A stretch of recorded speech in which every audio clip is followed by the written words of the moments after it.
എന്റെ പ്രിയപ്പെട്ടവരെ, ഞാൻ പറഞ്ഞു വന്നത്, മഹാന്മാരായ ആളുകൾ പറയുന്നു, മരണത്തെക്കുറിച്ചുള്ള ചർച്ചയിൽ നമ്മൾ ഓർക്കേണ്ടതാണ്, മരണം അനിവാര്യമായ നിർബന്ധിതമായ ഒരു കാര്യമാണെങ്കിൽ ആ മരണം ഏത് സമയത്തും എത്തിപ്പെടാൻ സാധ്യതയുണ്ട്. അതെവിടെ വെച്ചാണ് എപ്പോഴാണ് സംഭവിക്കുന്നതെന്ന് നമുക്കാർക്കും ഉറപ്പില്ല എങ്കിൽ എപ്പോഴും മരണത്തിനു വേണ്ടി തയ്യാറാകണേ. ആ വിഷയത്തിലേക്കാണ് ഞാൻ ചരിത്രത്തെ കൊണ്ടുവന്നത്. ഈ വാക്കുകൾ മനസ്സിലാക്കുന്നത്, എനിക്ക് ഒരുപാട് സമയമുണ്ടല്ലോ, ഒരുപാട് ആയുസ്സുണ്ടല്ലോ, ഒരുപാട് ജീവിതകാലമുണ്ടല്ലോ എന്ന് ചിന്തിക്കുന്നുവെങ്കിൽ അത് മിഥ്യാധാരണയാ. അങ്ങനെ ചിന്തിച്ചിരിക്കുന്നവൻ വ്യക്തികളുടെ സ്വർഗത്തിലാണ്.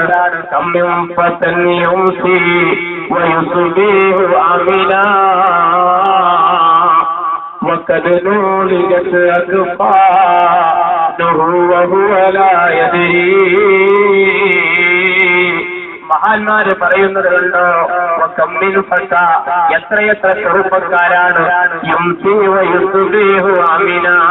ഓരോ ദിവസവും രാവിലെയും വൈകുന്നേരവും അവർക്ക് കഴിഞ്ഞു പോകുന്നു. ഓരോ ദിവസവും അവർക്ക് ഇങ്ങനെ അസ്തമിച്ചുകൊണ്ടിരിക്കുന്നു. അപ്പോൾ അവനിങ്ങനെ കരുതുന്നു, ഞാൻ ഇപ്പോഴൊന്നും മരിക്കേണ്ടവനല്ല, ഞാൻ ഇപ്പോഴൊന്നും മരിക്കില്ല. രാത്രിയാകുമ്പോൾ അവൻ പകലിനെ പ്രതീക്ഷിക്കുന്നു. പകലായാൽ രാത്രി കടന്നു വരുമെന്നവൻ പ്രതീക്ഷയോടെ കാത്തിരിക്കുകയാ. പക്ഷേ ഒന്ന് കേൾക്കണേ,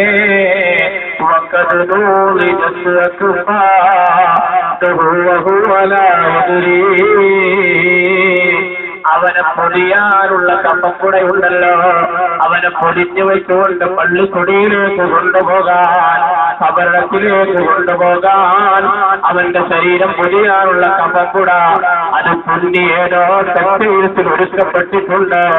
രാവിലെ എണീറ്റ ചെറുപ്പക്കാരാ, നീ നിന്റെ വാഹനം പുറത്ത് നീ നിന്റെ ലക്ഷ്യത്തിനു വേണ്ടി യാത്രയാകുമ്പോഴാ അള്ളാഹു തീരുമാനിച്ച മരണമെത്തുന്നത്, അസ്രായേൽ കടന്നു വരുന്നത്. നീ പാതി വഴിയിൽ വെച്ച് നിന്റെ പ്രാണനു വേണ്ടി പടയുമ്പോ അസ്രായേൽ നോക്കുന്നില്ല. ഈ ചെറുപ്പക്കാരൻ ലക്ഷ്യത്തിനു വേണ്ടി പോവുകയാ. വീട്ടിൽ നിന്ന് പുറപ്പെട്ടവനാ, ചെറിയ മക്കളുള്ളവനാ, അടുത്ത വിവാഹം കഴിഞ്ഞവനാ. മലക്കുൽ മൗത്ത് പരിഗണിക്കില്ല. റൂഹെടുക്കൊണ്ട് അസ്രായേൽ എന്ന് പറഞ്ഞു പോകുമ്പോ അതേക്കുറിച്ചല്ലേ മഹാന്മാര് പറഞ്ഞു തന്നത്.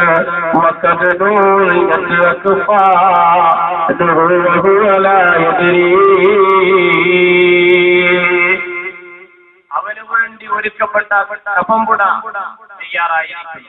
അവനോ വൈകുന്നേരത്തെ പ്രതീക്ഷിച്ചുകൊണ്ട് ഇങ്ങനെ പോകുന്നു. മാത്രമല്ല,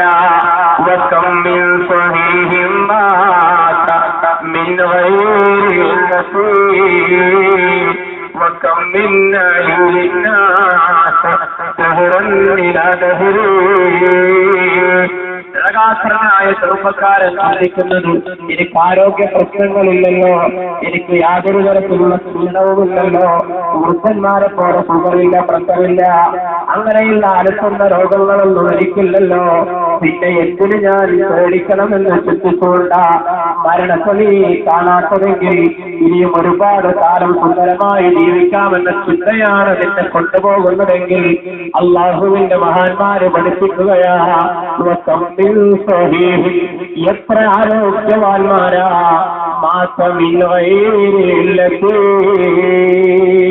ഒരു രോഗവുമില്ലാതെ വളരെ പെട്ടെന്ന് മരണപ്പെട്ടത്. എത്ര ചെറുപ്പക്കാരാ രോഗത്തിനടിമപ്പെട്ട് കിടക്കാതെ മരണപ്പെട്ടത്. പെട്ടെന്നല്ലേ മരണം തട്ടിയെടുത്തു പോയത്. ഞാൻ ഓർക്കുന്നു, ഈ വയസ്സിങ്ങനെ ചൊല്ലുമ്പോൾ എനിക്ക് ഓർമ്മ വരുന്നൊരു സംഭവമുണ്ട്. വിനീതൻ ഒരിക്കൽ കോഴിക്കോട് നിന്ന് വരുന്ന വഴി ചേളാരിയിൽ സമസ്ത ഓഫീസിൽ പോയി തിരിച്ചു വരുന്ന വഴി രാമനാട്ടുകര ബസ് സ്റ്റാൻഡിൽ ഇങ്ങനെ ബസ് കാത്തിക്ക, മണ്ണാർക്കാട് ഭാഗത്തേക്കുള്ള ബസ് കാത്തിങ്ങനെ നിൽക്കുക. അങ്ങനെ നിൽക്കുന്ന സമയത്ത് രാമനാട്ടുകര ബസ് സ്റ്റാൻഡിൽ ഒരു മധ്യവയസ്സ്, ഒരു 40 വയസ്സ് കൂടി, 40 വയസ്സുകാരനായ ഒരാൾ മധ്യവയസ്സ്, അദ്ദേഹം ഒരു കയ്യിൽ ഒരു സഞ്ചി ഇറച്ചി മാംസം വാങ്ങി തൂക്കി പിടിച്ചിട്ടുണ്ട്. ഒരു കയ്യിൽ മാംസവും വാങ്ങി ഇങ്ങനെ നിൽക്കാൻ ബസ് സ്റ്റാൻഡിൽ വാഴയൂര് ഭാഗത്തേക്ക് പോകുന്ന ബസ് കാത്താൻ നിൽക്കുന്നത്. ആ ബസ്സുകൾ നിൽക്കുന്ന ഒരിടത്താണ് അദ്ദേഹം നിൽക്കുന്നത്.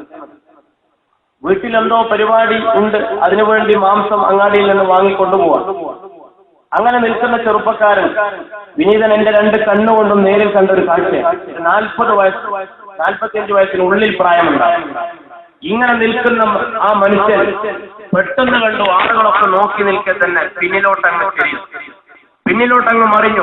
അടുത്തു നിൽക്കുന്ന ആളുകൾ കൈ കാണിച്ചപ്പോഴേക്ക് താഴെ എല്ലാവരും ഓടിക്കൂടി അനക്കി നോക്കി.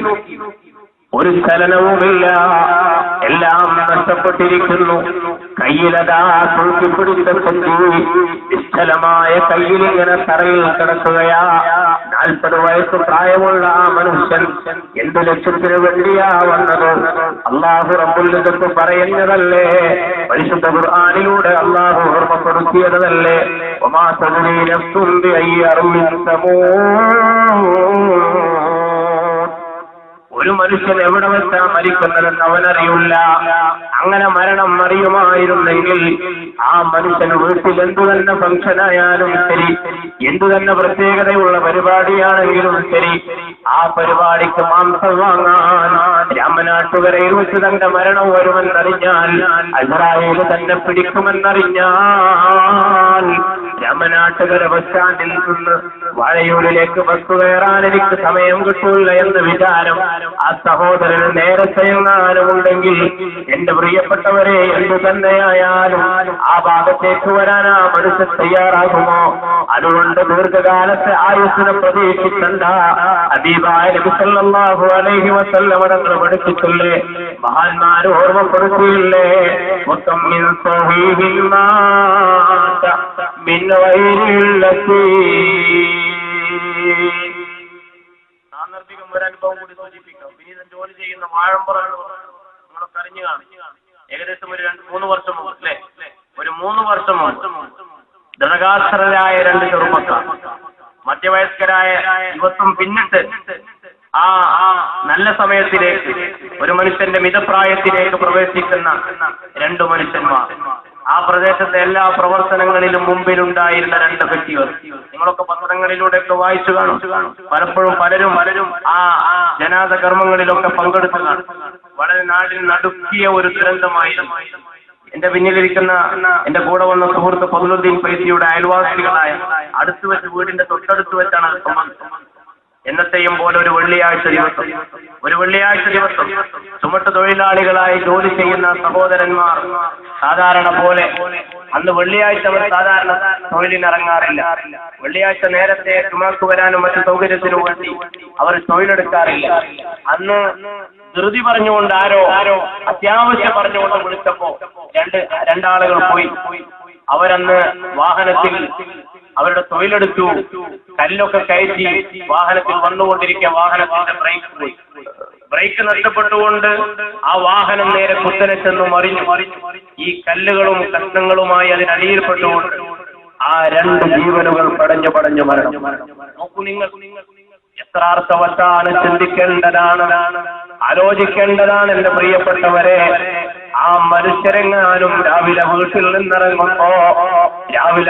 നിന്ന് പുറപ്പെടുമ്പോ, ഇന്ന് നമ്മൾ വീട്ടിലേക്ക് തിരിച്ചു വരില്ല, ഇന്ന് നമ്മൾ കുഞ്ഞുങ്ങളെ കാണാനെത്തൂല്ല, ഇന്ന് നമ്മുടെ മക്കൾക്ക് പാപ്പയില്ലാതാകുന്ന ദിവസമാണെന്ന് മനസ്സിലാക്കിയാൽ, അവരെങ്ങാനും അന്ന് തൊഴിലിന് പോകുമോ?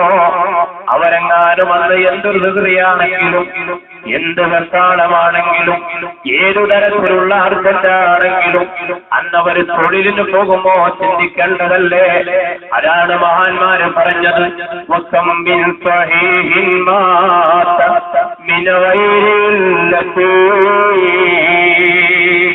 ഒരു തരത്തിലുള്ള രോഗവുമില്ലാതെ എത്ര ആരോഗ്യവാന്മാരാ മരണപ്പെട്ടു പോയത്. എന്നാൽ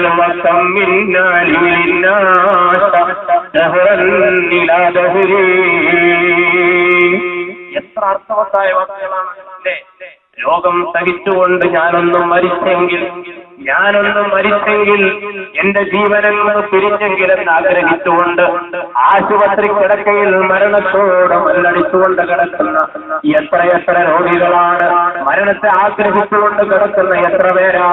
സാന്ദർഭികം സൂചിപ്പിക്കട്ടെ, എന്തു തന്നെ പ്രതിസന്ധിയാണെങ്കിലും ശരി, മരണത്തെ ആഗ്രഹിക്കാൻ പാടില്ല. നബി മുഹമ്മദ് മുസ്തഫ മരണത്തെ ആഗ്രഹിക്കാൻ പാടില്ല. ഞാനൊന്നും മരിച്ചെങ്കിലെന്ന് ആഗ്രഹിക്കാൻ പാടില്ല. നമ്മുടെ സ്ത്രീകള്, സഹോദരിമാര് പലപ്പോഴും എന്തെങ്കിലും ചെറിയൊരു വിഷമം കടന്നു വരുമ്പോഴേക്കും ചെറിയൊരു ബുദ്ധിമുട്ട് വരുമ്പോഴേക്കൊന്ന് പറയും ഞാനൊന്ന് മരിച്ചെങ്കിൽ പറഞ്ഞു പോകരുത്. ചിലപ്പോ ഭർത്താവ് എന്തിനെങ്കിലും ഒന്ന് ദേഷ്യപ്പെട്ടു, എന്തെങ്കിലും ഒന്ന് ശകാരിച്ചു കാണും.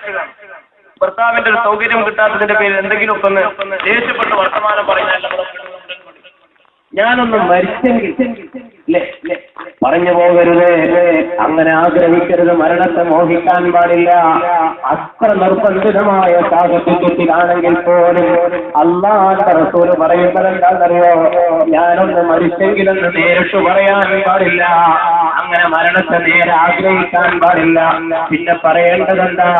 അല്ലാഹുവേ, എനിക്ക് ജീവിതമാണ് ഖൈറെങ്കിൽ എന്നെ ജീവിപ്പിക്കണമേ, അതല്ല മരണമാണ് എനിക്ക് ഖൈറെങ്കിൽ എന്നെ ഈമാനോടുകൂടെ മരിപ്പിക്കണമേ. അങ്ങനെ പറയാം. ഒരിക്കലും നേരിട്ട് ഞാനൊന്ന് മരിച്ചു കിട്ടിയെങ്കിൽ നന്നായിരുന്നേനെ എന്ന് പറയാൻ പാടില്ല. അഷ്റഫുൽ വറ മുഹമ്മദ് മുസ്തഫ സല്ലല്ലാഹു അലൈഹി വസല്ലം തങ്ങൾ പഠിപ്പിച്ചുവെങ്കിൽ ഞാൻ പറഞ്ഞു വന്നത് എന്റെ പ്രിയപ്പെട്ടവരെ, എപ്പോഴാ മരണം നമ്മെ തേടിയെത്തുന്നതെന്ന് പറയാൻ കഴിയില്ല. മരണത്തിന്റെ അവസ്ഥ വല്ലാതെ വിഷമമുള്ളതാ. മരിക്കുന്ന സമയം വല്ലാത്ത അവസ്ഥയാ.